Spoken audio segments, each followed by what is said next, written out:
बंधुत्व जाहि में व्यक्तिक गरिमा और राष्ट्रीय एकता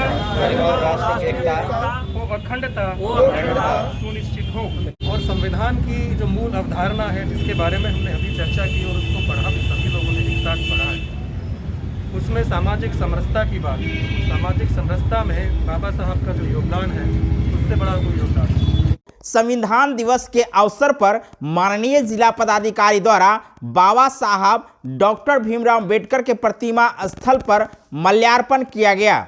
माल्यार्पण से पहले परिसंघ मधुबनी द्वारा जिला पदाधिकारी महोदय का गुलदस्ता देकर स्वागत किया गया। वहीं परिसंघ के जिला अध्यक्ष विजय शंकर पासवान ने माल्यार्पण हेतु मधुबनी के जिला पदाधिकारी साहब को आमंत्रित किए। मधुबनी जिला पदाधिकारी महोदय ने सबसे पहले बाबा साहब डॉक्टर भीमराव अंबेडकर के प्रतिमा पर माल्यार्पण किए। उसके बाद उपस्थित अन्य पदाधिकारीगण बारी बारी से बाबा साहब के प्रतिमा पर माल्यार्पण किए। साथ में बाबा साहब की जय घोष का नारा उपस्थित लोगों ने जोर शोर से लगाए। माल्यार्पण के बाद माननीय जिला पदाधिकारी मधुबनी द्वारा उपस्थित सभी लोगों को संविधान की शपथ दिलाई गई। डीएम साहब ने कहे कि जब मैथिली भाषा को 8वीं अनुसूची में शामिल की गई है तो क्यों न भारतीय संविधान की शपथ मैथिली में कराई जाए।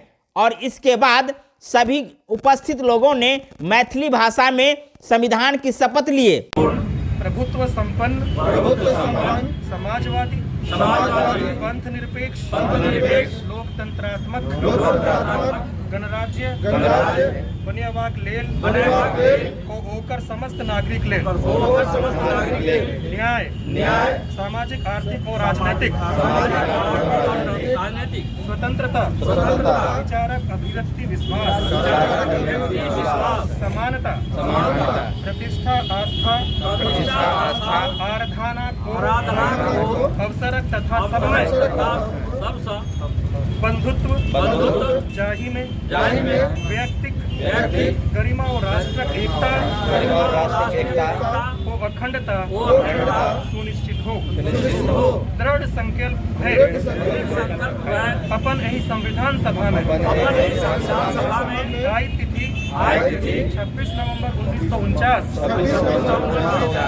एतत् द्वारा यही संविधान के अंगीकृत अधिनियमित को आत्मसमर्पित करे।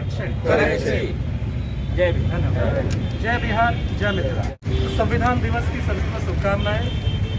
संविधान की जैसे ही जिक्र आता है बाबा साहब का जिक्र निसंदेह ही रहेगा। संविधान दिवस तो हम लोग 1915 से ही हालांकि मना रहे हैं, उसके पहले कानून दिवस के तौर पर मनाते थे। और संविधान की जो मूल अवधारणा है जिसके बारे में हमने अभी चर्चा की और उसको पढ़ा भी, सभी लोगों ने एक साथ पढ़ा है, उसमें सामाजिक समरसता की बात, सामाजिक समरसता में बाबा साहब का जो योगदान है उससे बड़ा कोई योगदान नहीं। बाबा साहब ने जो मंत्र दिए हैं वो पूरे समाज को एक साथ एकजुट करते हुए चलने और अंतिम व्यक्ति के विकास की अवधारणा को साथ में लेकर चलते हैं। और जो 3 मूल मंत्र हैं वो तो सभी के लिए है। सबसे पहला, शिक्षित बने, संगठित रहे और संघर्ष करें। ये तीनों शब्द है, ये बहुत महत्वपूर्ण है। कोई भी 2 आप ले लें, तीसरा छूट जाए तो बात अधूरी रह जाती है। और इसी क्रम में हो, शिक्षित सबसे पहले, सब लोग शिक्षा ग्रहण करें, शिक्षित बने। और शिक्षित बनने का मतलब सिर्फ लिखना पढ़ना नहीं है, बल्कि विचारों को, अच्छे विचारों को आत्मसात करना भी है। उसके साथ संगठित रहना बहुत जरूरी है। शिक्षित बने, संगठित ना रहे, अकेले अकेले कुछ काम बनता नहीं। और संघर्ष तो खैर नेचर में, नियति में विद्यमान है। अगर शिक्षित और संगठित होते हुए संघर्ष किया जाएगा तो समाज निसंदेह आगे बढ़ेगा। बाबा साहब को नमन करते हुए संविधान दिवस की आप सभी को शुभकामनाएं।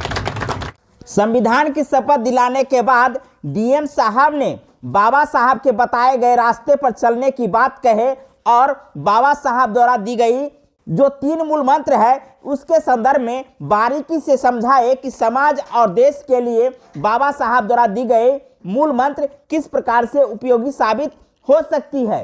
इस कार्यक्रम में मधुबनी जिला के कई गणमान्य उपस्थित हुए जिसमें विनय विक्रांत जी, इंजीनियर रंजित कुमार, कार्यक्रम पदाधिकारी संजीव कुमार एवं अन्य जिला स्तरीय पदाधिकारीगण उपस्थित हुए। साथ में संविधान दिवस के अवसर पर ऐसे गणमान्य व्यक्ति भी उपस्थित हुए जो इस कार्यक्रम में भाग लेने के लिए दूर दराज से आए थे। बहुत बहुत धन्यवाद आप सभी को संविधान दिवस की बधाई।